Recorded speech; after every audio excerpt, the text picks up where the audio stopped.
أشجار البولونيا في مصر. بسم الله الرحمن الرحيم. السلام عليكم.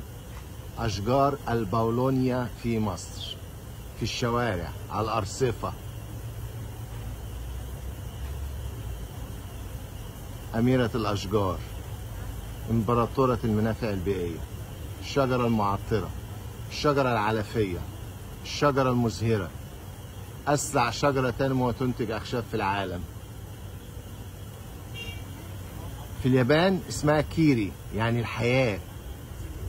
في اليابان بيحطوها على العملة بتاعتهم من أهميتها، بيحطوها على الميدالية اللي بيدوها للعمل المفيد، بيحطوها على النياشين اللي بيدوها للشخص المفيد.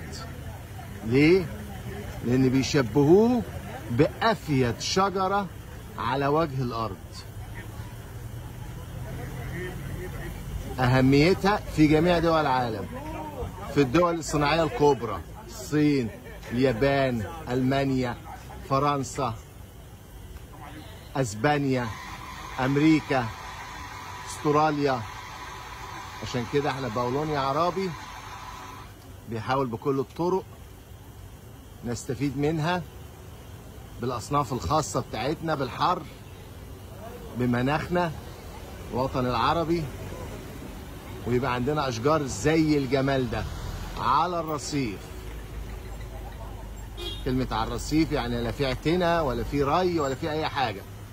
النهارده الحد 22/6/2024 في عز الصيف، شجرة ظل. بص عدد الناس واقفة تحتها قد إيه؟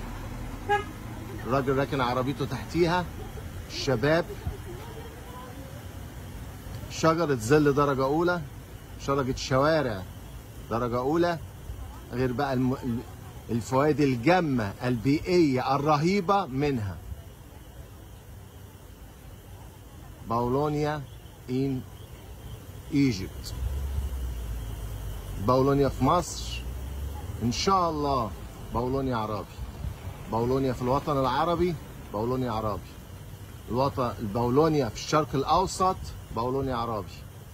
منظومة متكاملة اسمها بولونيا عربي تنجحنا في زراعة والاستفادة من شجرة البولونيا البيئية درجة أولى، إمبراطورة المنافع البيئية، شجرة الحياة، أميرة الأشجار، والاقتصادية من ورق علف وأزهار.